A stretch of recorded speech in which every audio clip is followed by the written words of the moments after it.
Good afternoon, everybody. Thank you for joining us for this special call with Tony Khan to discuss the upcoming Ring of Honor Final Battle pay-per-view event at the Curtis Colwell Center in Garland, Texas.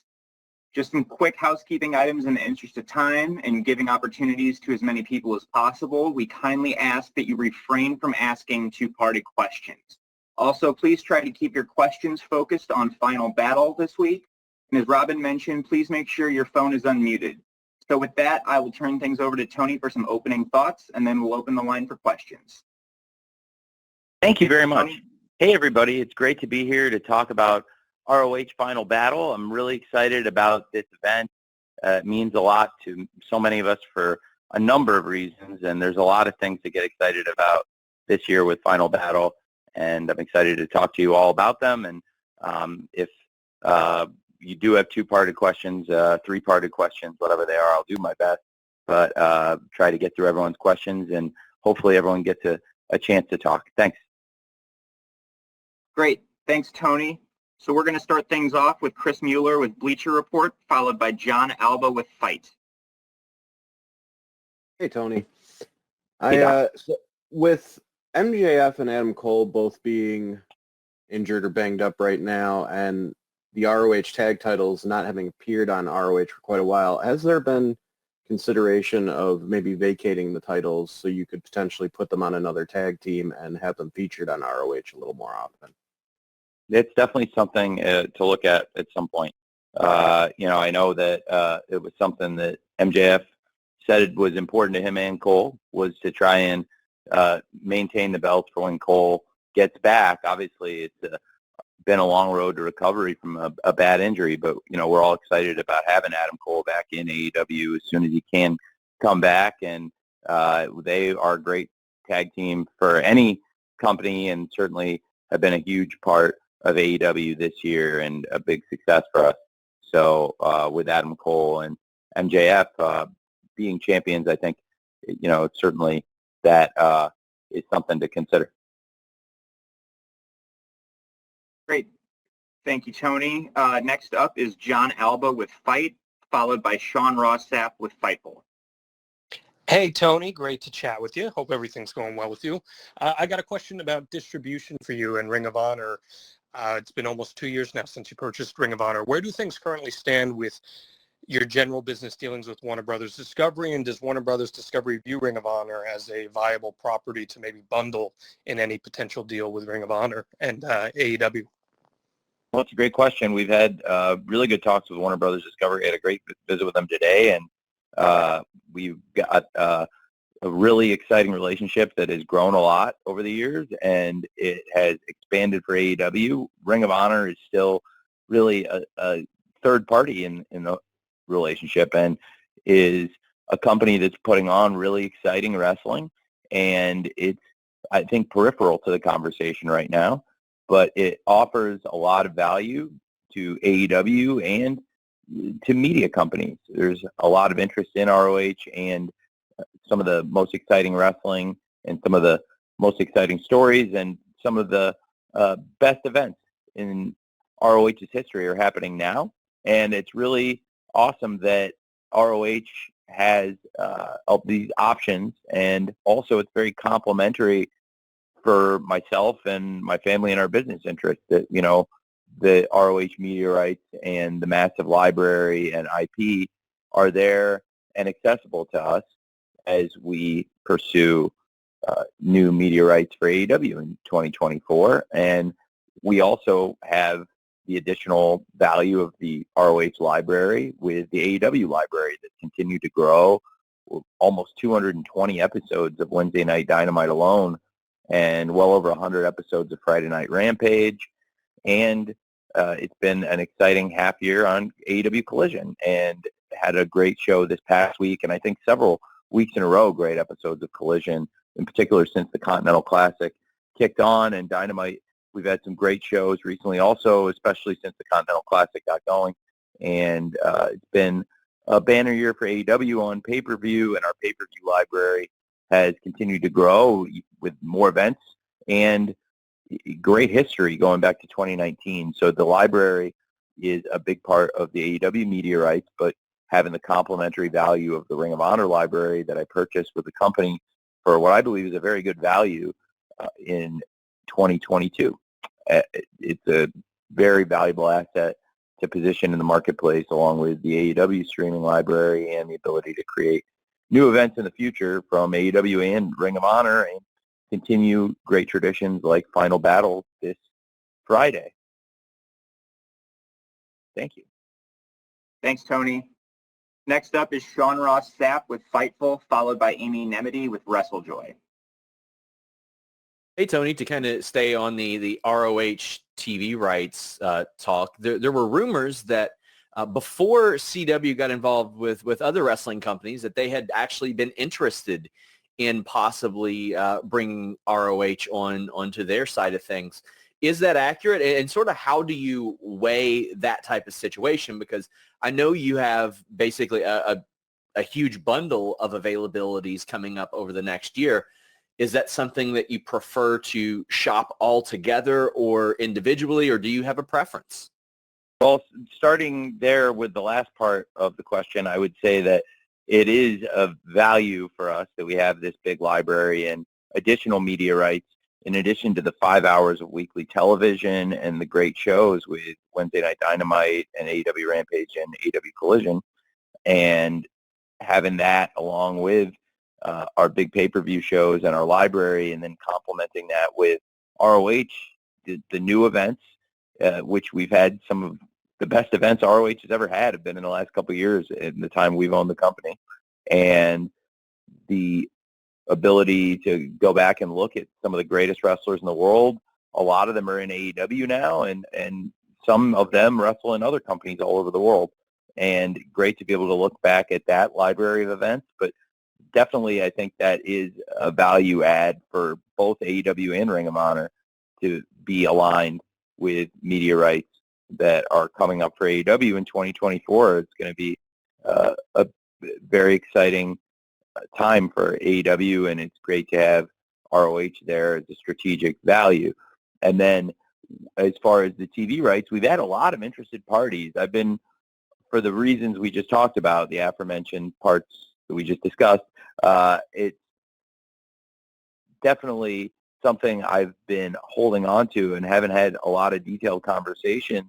I think CW's great network, and we did have a visit. Dennis visited us at the Forum last year, and it was great. And I have a lot of respect for Dennis Miller and the CW folks, and I think the timing for us wasn't necessarily right, but I think there was a lot of great interested people in the marketplace in both AEW and ROH, and I think for 2024 it'll be really exciting time for pro wrestling, and ROH I think added good value going forward in this exciting opportunity for AEW and ROH.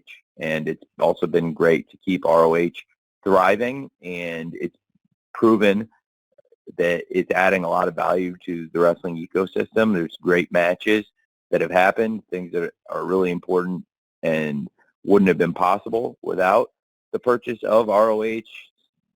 First and foremost, in my mind, would be the trilogy between FTR and the Briscoes last year across the three major ROH events we've held, from Supercard of Honor 22 in Dallas here in this area, and to, of course, Death Before Dishonor in Massachusetts, and then coming back to the Dallas Metroplex for Final Battle last year for the third and final match, the dog collar match, after the first match in Dallas had been so great, and the 2 out of 3 falls match at Death Before Dishonor in Massachusetts I thought was off the charts. And then, arguably the greatest of the trilogy was here in Dallas at Final Battle. And I've seen people question why the event, with the significance of keeping the event around Dallas. That's a lot of the significance around the event, and I can certainly elaborate on that more. And when you have great things we've been able to do with ROH that wouldn't have been possible, including FTR versus the Briscoes, which wouldn't have been possible otherwise, and things we've done like what I'm so excited to talk more about on this call, such as the AEW Women's World Championship match with Athena versus Billie Starkz, where Athena has been on this dominant run, tearing through opponents for a year, and she's had some incredible matches on ROH TV and on pay-per-view, and reached new heights as a champion. She's been from every step of the way in this new ROH over the past year. Athena has been there, and then by her side recently, she had this 18-year-old wrestling genius that she took under her wing to some extent, but also kept at a distance. And the way that the two of them connected, and the relationship between them that formed, and then the conflict that has arisen, and the way that Lexi Nair is both a host of ROH and a minion, in Athena's words, I think has added a lot to the story. It's just been really fun to have that story play out, and we've been able to give it time and attention. I've been able to sit with the three of them every single week and focus on it in a way that could be potentially challenging in AEW, potentially to develop an 18-year-old wrestler like Billie Starkz, who is so far along, especially when you consider her incredibly young age and her progress at 18 and how far she's come to be wrestling in this huge main event world championship match. It's a really big deal, and I think ROH made it possible along with the hard work of Billie Starkz and Athena, and to some extent Lexi Nair and everyone involved. So yeah, I think it's been great for many reasons, and I really enjoyed it, as you can tell, on a wrestling level. But I also think there's a lot of strategic value in it, and really excited about Final Battle this week, but definitely have been cautious about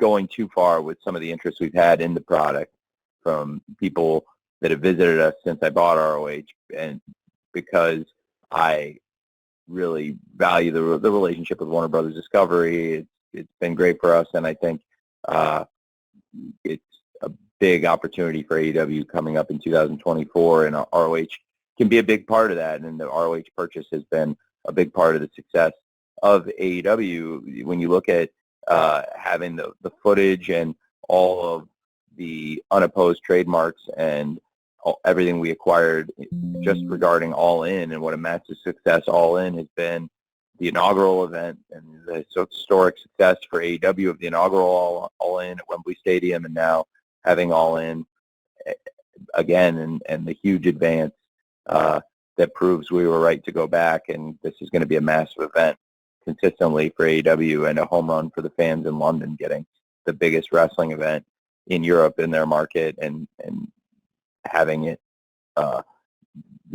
really be something that I think was enhanced by the ROH purchase, and having that footage and being able to recall the pre-AEW inaugural All In that really foreshadowed a lot of what was to come. And that would not have been possible without ROH. So I do think it'll be very, very cool to have the two complementary products in the market at the same time.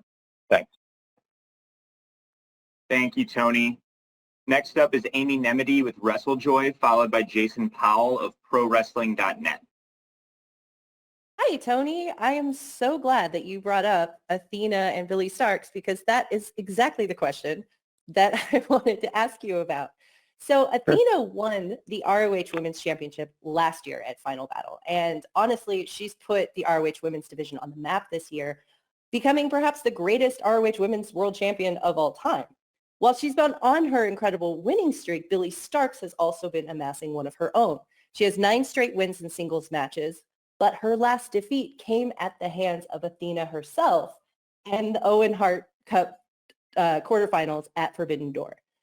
I'd like to sort of pick your brain a little bit and see how this match came together, what the involvement was. Did you know back at Forbidden Door that this is what you wanted? Did you know all the way back at Final Battle last year? Can you talk a little bit about the process of this storyline coming together, especially as all three members of it have been consistently knocking it out of the park? Yeah, it's been a tremendous process, and I really like working with Athena and Billy Starks and Lexi Nair. And I visited with Athena and Billy every single week since Forbidden Door, and the way this has all come together, it's been tremendous, and it's really great working with two amazing professionals. You sometimes forget how young Billy is because she's very mature, past her age, and has great ideas and input. And Athena is one of the best wrestlers in the world and doing, I think, the best work of her career to this point right now in the moment as we speak. And it's really great collaborating with them, and I think I've been able to add ideas and help put things in perspective and do some great storytelling on the ROH TV with them. And Lexi has added so much to the story and become an indispensable part, and that's why I felt she had to be the special guest ring announcer for this match, as she will be the special guest ring announcer for the Athena versus Billy Starks ROH Women's World Championship match at Final Battle this Friday. And the way things have come together, it's really, they had so much chemistry and some fun ideas at the start really got people talking. And I remember on a Saturday going down to the ring very early in the day, well ahead of the live show or the ROH taping, well ahead of the live collision that day. And it was one of the very early collisions. Of course, collision, you mentioned Forbidden Door, and that was right around the time that show started, was around Forbidden Door. And I think it's been very additive to the AEW pay-per-view product, but also I've really enjoyed being able to work with the different people on ROH on the Saturdays every week, and I think it's been good for that crew and some of the great veteran wrestlers that are on Collision to work together. And certainly one of the great veteran wrestlers every Saturday there has been Athena, and I really have enjoyed working with the two of them. And it was early on, I went down to the ring and it said, I think this is really getting a lot of steam, and I think we should stay with this, and we can really make this something very special. And I, had some ideas, and they've had some great ideas, and it's come together every week. And it's been a great collaboration, and everybody involved, Athena and Billy and myself and Lexi as well, have put great things into it every week. And,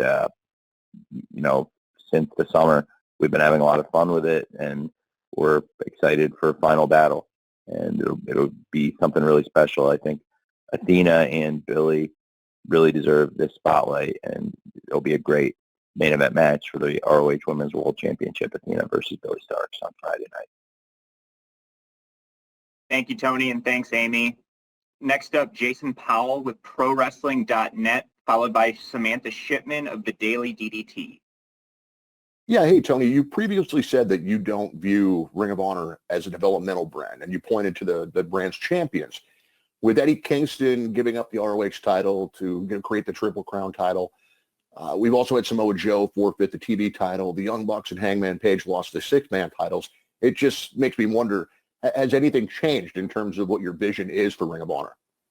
Well, I think, no, it hasn't. And I think we'll have a really consistent and sustainable company that we've been able to build that has great shows and has put a lot of great matches into the wrestling ecosystem that I was very excited to revive, because it has a great history and had a lot of value that it could add to my own portfolio personally, but also to the world. And I think what we're seeing here with this event, and you look at some of the matches, that I don't think necessarily with the 5 hours of AEW TV, that as far as having every week the consistency there, I don't know if it would have been possible to develop those stories, and certainly for some of the young wrestlers, I think it's been excellent, but we have a great veteran group, and it's really about great wrestling and a prestige product. So Eddie Kingston put the ROH World Championship and the New Japan Strong Openweight Championship up as part of this huge Continental Classic, and now every time we go out for these matches, you see the 3 belts out there, including the ROH World Championship, along with that New Japan Strong Openweight Championship and the AEW Continental title in the bag. And I think it's really important to note that whoever comes out of the Continental Classic, when you look at this incredible field with 12 wrestlers, any of them would be a great champion. They're all very established stars. And the way the tournament's shaking up and the exciting leaderboard for the tournament in the Gold League and Blue League respectively, I think it's something to watch for, that there's going to be a great world champion coming out of this for ROH at this point, no matter who wins the Continental Classic. And that'll be somebody that'll defend all these championships across promotions and be a touring champion, tying together this wrestling universe. It's very exciting. We've had cross promotion working with New Japan Pro Wrestling in particular, but this offers more opportunities to have a touring champion like I grew up following.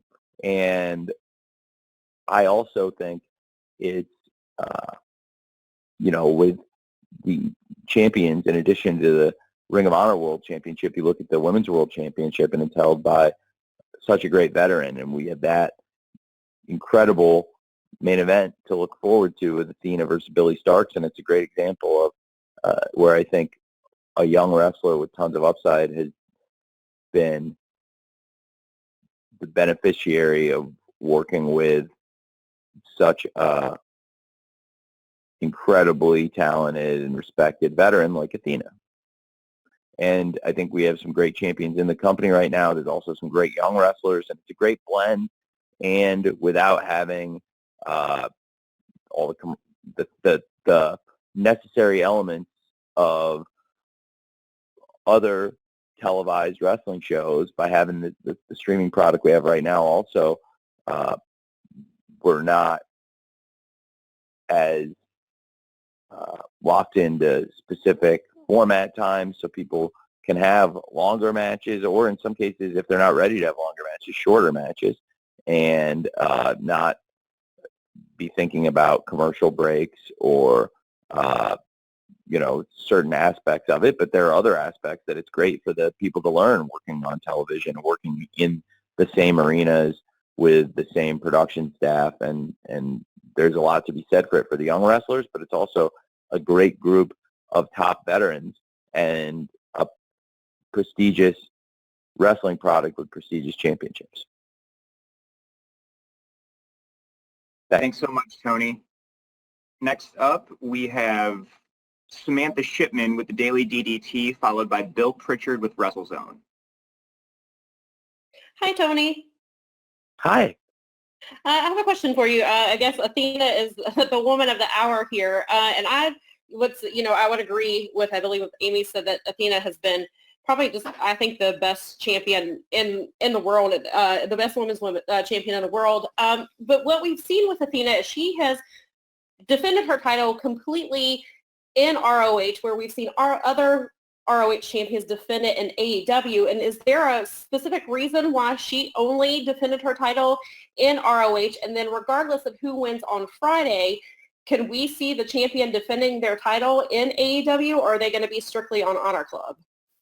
Well, I'm certainly open to Athena appearing in AEW and other places. I think it's really great to have somebody who's a great ambassador for a company like Athena. One thing that's been really consistent and great about ROH is Athena has been very much a part of that show and focused on that show. And I think her work has been one of the strongest things about the ROH show. So, I think if Athena, is focused on ROH and focused on AEW, that's great too. I think with Billy Starks, you have somebody that is a great challenger that would be a great champion for ROH, but also somebody people would be excited to see in AEW. So I think both Billy and Athena would offer something to any wrestling company they're competing with. But one thing, looking backwards at this past year and reflecting on 2023, I believe Athena's work on ROH was quite possibly, likely, the strongest, most consistent thing throughout the year, and it's been really nice having that anchor. And I do think Billy Starks now has been somebody that's been on the rise, as we mentioned, had been on a 9-match winning streak, will have a chance to continue an unbeaten run and become champion, and it's a match with very high stakes for ROH. I think whoever wins would be great to wrestle in any promotion, including AEW, and also would be a major focus of the ROH shows going forward. Thank you. Thanks, Tony. Next up, Bill Pritchard with WrestleZone, followed by a write-in from Steve Fall with 10 Count. Hey, Tony, how are you? Hey, doing well, thank you. How are you? Good. I wanted to ask about Samoa Joe's title reign, and if there was ever a discussion to keep the title on him. I know you're having the finals of this tournament at Final Battle, the Survival of the Fittest finals, but was there ever any discussion to maybe have him lose it in a match rather than go the tournament route, or just keeping him as a double champion in general, since it's something we've seen in other areas of AEW? Yeah, I do think that's something to consider. The World TV title had been such a consistent focus on the TV show, and Samoa Joe had defended it many times. And given the nature of a TV title, I think it will be good to have a champion that can participate consistently on the ROH TV and be a fighting champion. That Samoa Joe has been such an incredible champion. He was the longest reigning champion of all time and made an incredible list of defenses. And when you look back at all the great wrestlers Samoa Joe fought for the ROH TV title in the over 1 year reign, I think it was incredible. And I also think now with AEW, Samoa Joe has become a huge focus of the AEW promotional considerations. And definitely for Samoa Joe, I do think it made a lot of sense for him to be a focus because he's such a huge star for AEW. There's a lot of commercial benefits to having a huge star of Samoa Joe's stature on AEW television every week, and it felt like as big as Samoa Joe's presence on AEW has become, it had become challenging for him to defend the championship. So relinquishing it at that point, I think, did make some sense. And to him personally, it made sense because he had accomplished everything he had ever set out to. He became the longest reigning, most dominant champion and set his sights on a new goal, which is for AEW World's End, which is coming up soon in a matter of weeks. And we know it'll be MJF versus Samoa Joe for the AEW World Championship. They had an awesome match earlier this year in New York at AEW Grand Slam, and I'm excited for the rematch at World's End. Thanks. Thanks, Tony. I have a write-in here from Steve Fall with 10 Count. Tony, how'd you create the card for Final Battle? Do you write down the matches you'd like to see and then work backwards on ROH TV? Well, it's a great question. For the most part, it was thinking about the end game, certainly with it's different matches have different stories and different ways we got here.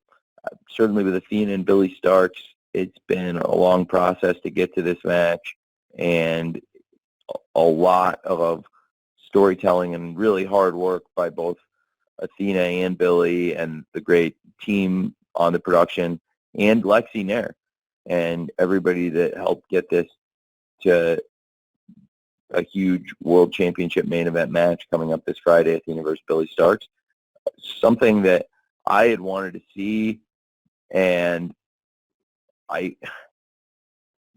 couldn't put my finger on what quite the right thing was, but it meant a lot to me. And doing the show in Dallas this week means a lot. Is the fight, it normally would call it a fight without honor, but it doesn't really feel right here, because we have a lot of honor, and I think we are trying to honor Jay Briscoe, Jamin, and he is somebody I actually first met in Dallas at ROH when I had my first show after acquiring the company at Supercard of Honor in 2022. And speaking of Samoa Joe, we just talked about him. That was where he arrived. And for the Briscoes, that was the first time I ever met the Briscoes, first time I ever met Jamin or Mark, and got to know them and work with them, and had such a great experience. And of course, there was so much great to come with them in ROH that year across the great trilogy with FTR. And I think FTR and the Briscoes are going to be linked forever together. And I've said that to so many people, and I really believe it. And I thought this match would be something really cool for the fans in Dallas. A lot of them were at the dog collar match last year. And in particular, for the people involved, there's a lot of people involved that really care about Jay Briscoe. And to have FTR team up with Mark Briscoe, I thought that would be something special. And looking back at things we had teased on the major ROH events and things I've always wanted to do, we've certainly alluded to FTR versus the BCC. And, as I've often said about, as an example, the Sopranos, they ended up never playing the Russian in the Woods card that they had established for themselves. But, I've had this FTR versus BCC match also, that the two groups, FTR, the tag team, and the BCC, they've bumped up against each other a lot. There have been interactions that recently on Collision, we've seen them aligned in many ways, and we can see they respect each other, and I think that's been evident for a long time. And Bryan Danielson has a really long history with the Briscoes, and Bryan Danielson and Jay Briscoe wrestled 20 years ago at this event at Final Battle 2003. So to have Final Battle be the 1-year anniversary of the dog collar match, and then learning it's the 20-year anniversary of Danielson versus Jay Briscoe, it just felt right. And I wanted to do something special, but when you care about somebody and when you want to do something to honor them, like I wanted to do something for Jay Briscoe, it can be hard, and it can be hard to focus. And then it just kind of came to me, and I went to the BCC individually and talked to the different guys in the BCC about the match, and I talked to Bryan Danielson, and it made so much sense to him, and he pointed out a lot of great information about his history with the Briscoes and with Jay Briscoe specifically that I thought added a lot to the match. And then with John Moxley, I'd asked him, he had limited involvement ever before in ROH, but for this he really was very cool about it and wanted to be involved in it, and has a lot of respect for Jay Briscoe, and had a great match to start the Continental Classic first episode with Mark Briscoe. And I think that will be very special. And then Claudio has so much history with the Briscoe family, and we saw earlier this year Mark and Claudio were set to go one-on-one, and Mark had a knee injury, so it's fitting now at the 1-year anniversary of that great Final Battle show, where I know Claudio also had a chance to catch up with Jay Briscoe at that show. We talked about it a bit because, of course, Claudio won back the Ring of Honor World Championship that he's fighting for now in the Continental Classic to regain for a third time in even grander fashion as part of this new Triple Crown with the AEW Continental Championship and the New Japan Strong Openweight Championship. And to have Claudio as part of the Continental Classic, but also fighting through this match, shows how much Jay Briscoe meant to him and to so many of us. And when you've got the Continental Classic competitors stepping outside the competition, taking on this kind of a challenge, shows how important it is. And you have some of the biggest stars in wrestling coming to ROH because this is important, and this is where so many of us saw Jay Briscoe for the last time, including myself. And I saw him that day in the arena in Dallas, and then a lot of people back at the hotel afterwards. And I always enjoyed visiting with Jay Briscoe outside of work, and I've gotten to know Mark outside more now too. Mark comes out and visits us more too. Has been more sociable this last year, kind of taking Jay's spot there. And I think for a lot of people that they'll look back at Final Battle in Dallas last year as an important memory. So it's full circle to bring it back here to his last match in ROH, and what a classic final match, that dog collar match, but also a lot of personal memories for a lot of us. And for Dallas being the first place I met him, and then the last place I saw him, and the first and last place I ever worked with him, it means a lot. So when couldn't come up with a perfect idea right away, but when I did have a good idea, I think we ran with it for supporting Jay Briscoe, and that's what we're trying to do for the Pugh family, because they're awesome people, and we love them very much. And then in addition to that, that big six-man fight and the ROH Women's World Championship match that we talked about, there were other matches on the card who took a different road to get here. We talked a lot about Samoa Joe. I was looking back at history of ROH, and survival of the fittest is a staple, and staying true to ROH history, I thought it would be very cool to have a survival of the fittest match, get a lot of the exciting stars involved, and we had a lot of big names in the survival of the fittest, and already with 5 of the competitors locked in, and some really exciting people that are very popular. And then we had some other wrestlers that have been competing in Japan, and I wanted to see how they fared, and frankly, if they came back healthy, that it looks like they're going to be back. So I'm optimistic being able to even add a little bit more to the card now with our wrestlers returning from Japan.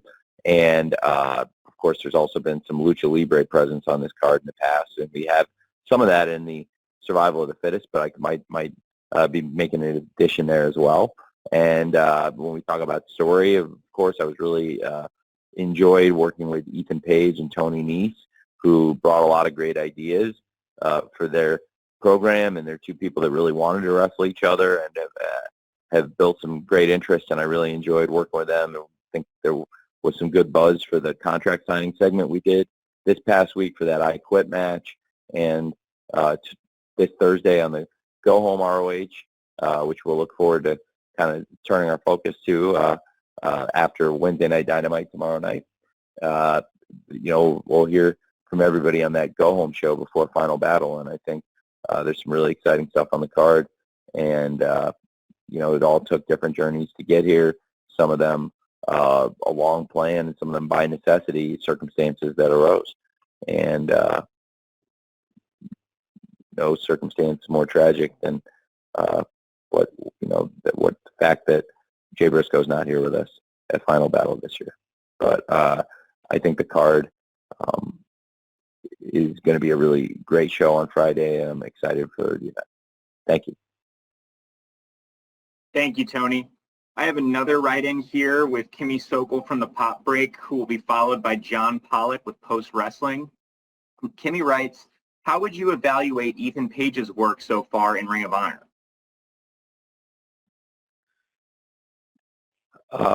I think Ethan Page is doing a tremendous job, and he's been very additive. He also had a great match with Kenny Omega on Collision in AEW, and I think getting some ring time under his belt, he wanted to get out and have matches, and if there was ever a week where he wasn't having a match in AEW, he said, I want to please book me in ROH anytime. I really want to do it. And he had some great matches and became a staple of the program. And then this involvement with Tony Nese, I think, has been great for both of them, and has shown the value they add to any wrestling program.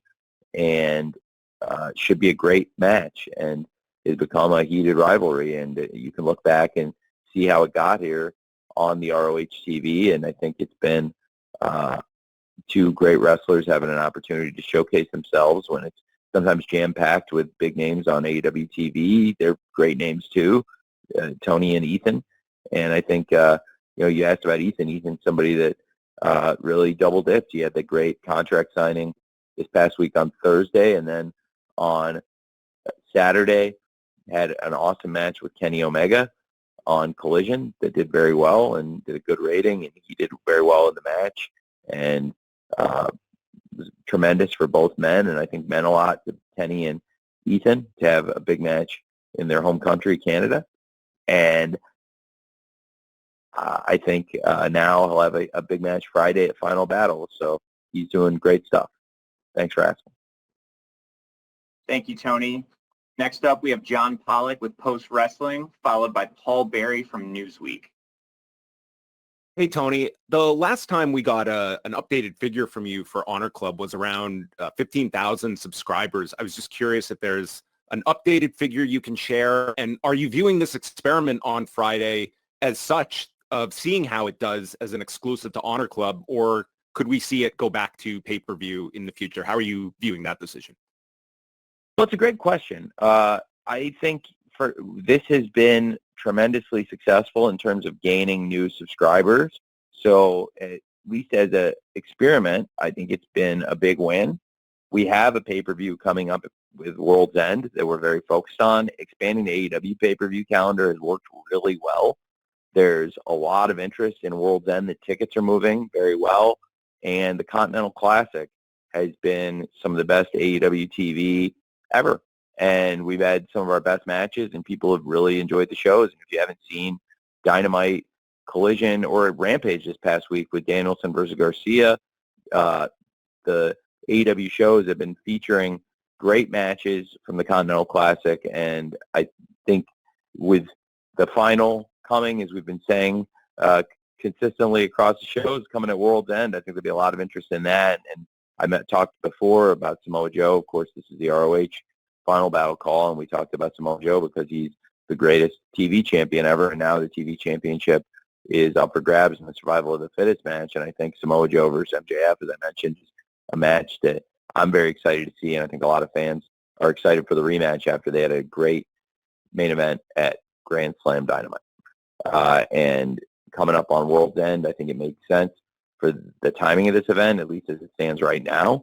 But we've had great returns on ROH pay-per-views. There's definitely a market for it. When we put on these events, we've seen big box office return, and it's been a great part of the investment. I talked about the investment I made in ROH, and when you look at the revenues off the pay-per-views, they're the biggest revenues ROH has ever done on pay-per-view.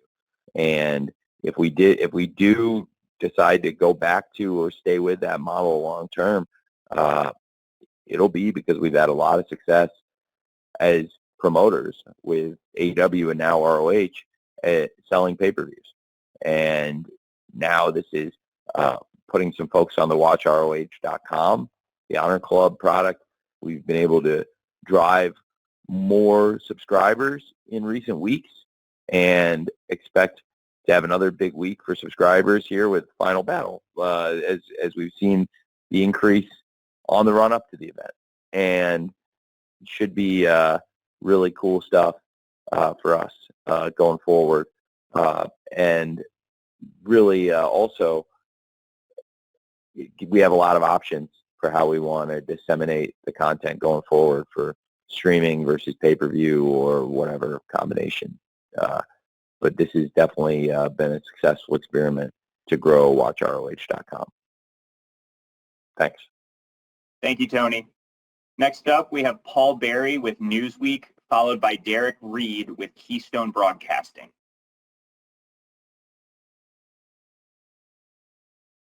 Hey, Tony. Great being on Honor Club this week for the contract signing. I hope you're keeping Mark Sterling's card in a very safe place. Obviously, MJF has a lot on his plate between Samoa Joe and Wardlow and the Devil, Adam Cole's injury, Roddy yelling at everyone, walking red carpets with John Cena. But as the scumbag of the people, when will we see the tag team champions follow your lead and appear on Honor Club?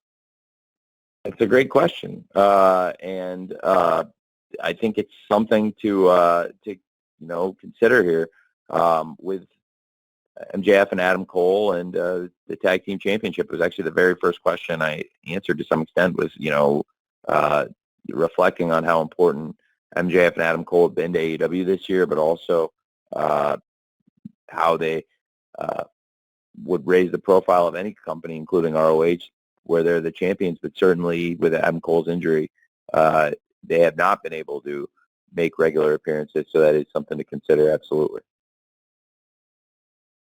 But thank you, and I did to follow up though, Danny.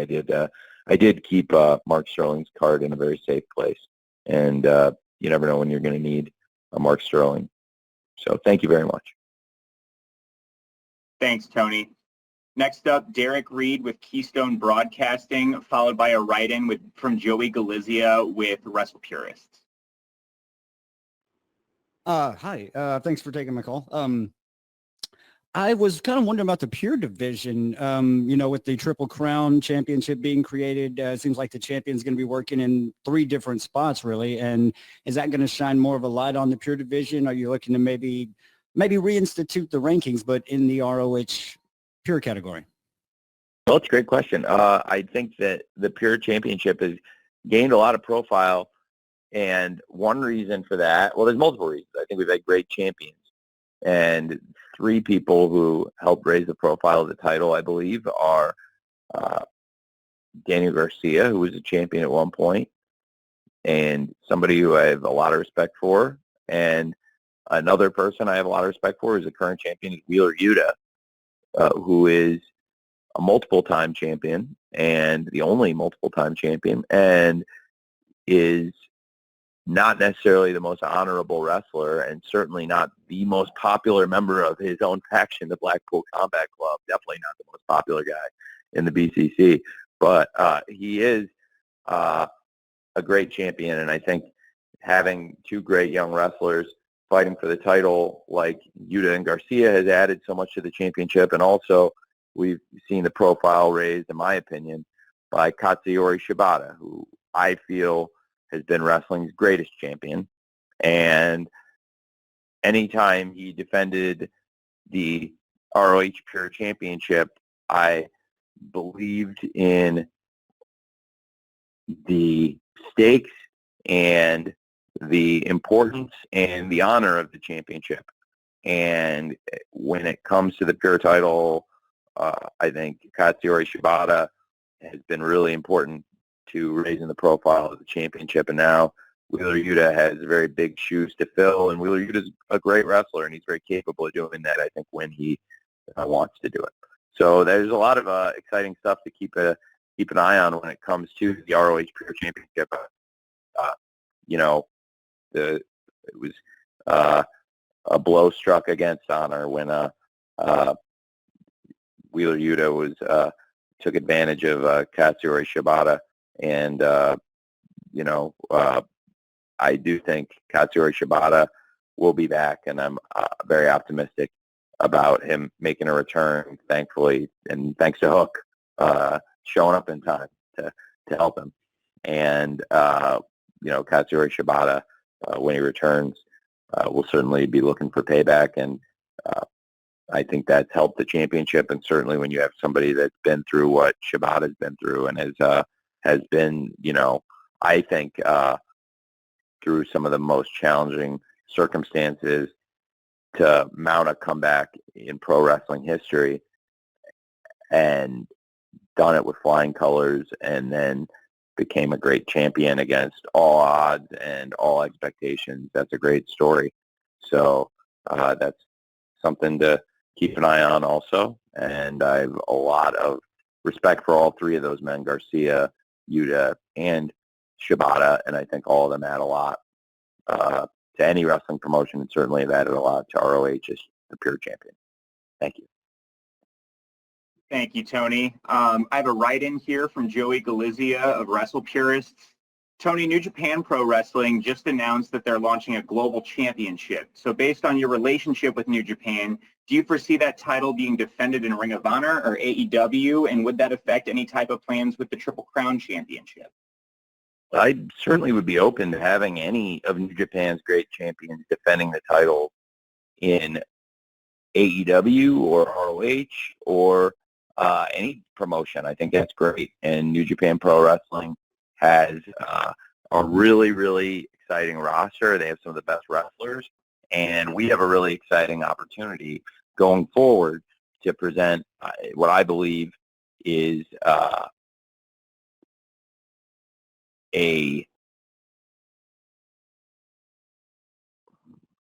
unified champion across the Triple Crown, the 3 titles, the AEW Continental Championship, along with the New Japan Strong Openweight Championship and the ROH World Championship.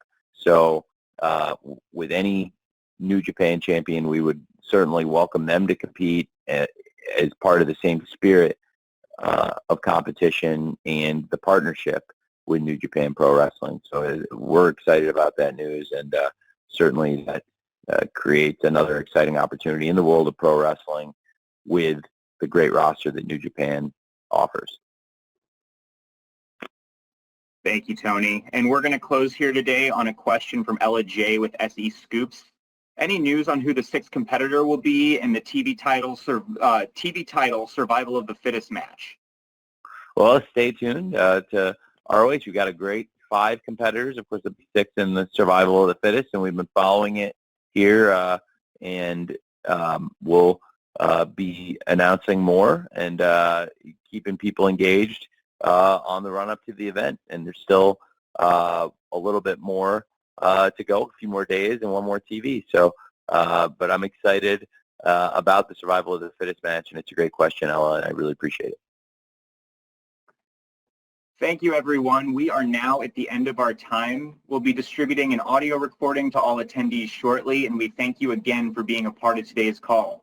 We're looking forward to you joining us for AEW Dynamite tomorrow night, Ring of Honor Final Battle on Friday night, and AEW Collision on Saturday night.